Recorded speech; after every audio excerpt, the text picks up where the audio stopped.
Everyone loves a good zero to hero story, whether you're more familiar with the Disney classic Hercules or Shrek.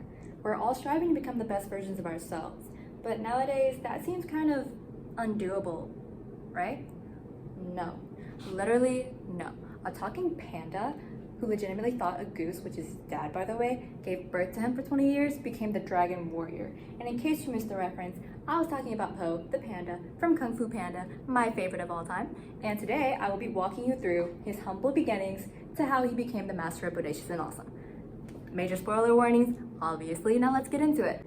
Kung Fu Panda is set in make-believe China, and right off the bat, Po introduces your typical loser. He still lives with his dad, he plays with action figures, he has no practical skills, and yet the creator of Kung Fu, Master Oogway himself, chose Po, instead of literally anyone else, to become the Dragon Warrior.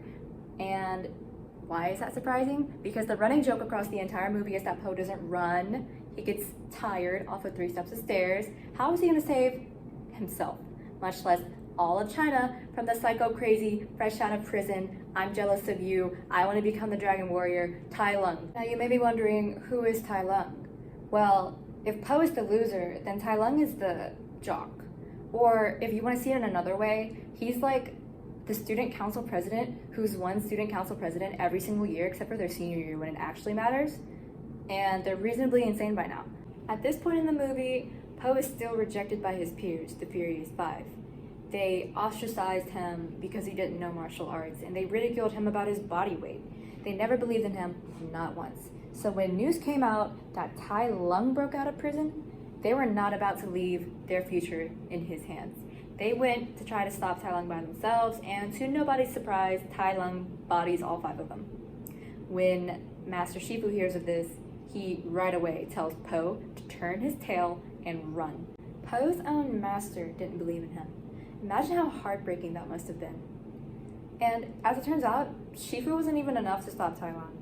Tai Lung absolutely bodies Shifu as well. And he doesn't stop there. He's going to destroy the Jade Palace just to get his hands on the Scroll of Secrets, which he thinks contains the knowledge he needs to become the rightful Dragon Warrior. With nobody else to save the day, Po decides that he's going to do it himself. He doesn't need the approval of his master or his peers anymore. He decides that he is enough, just as he is.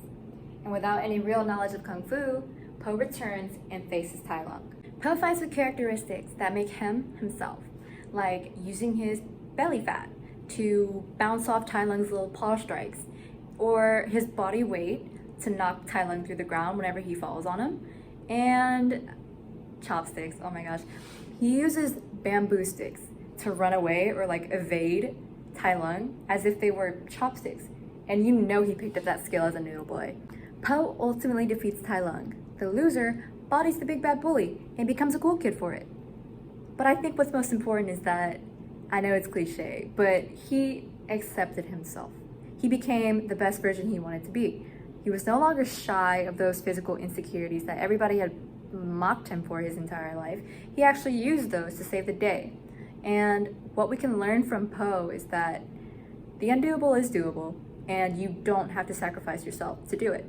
I mean, at the end of the movie, let's be real here, he still can't go up the stairs. That didn't change. Undoable is just a word, but so is skadoosh.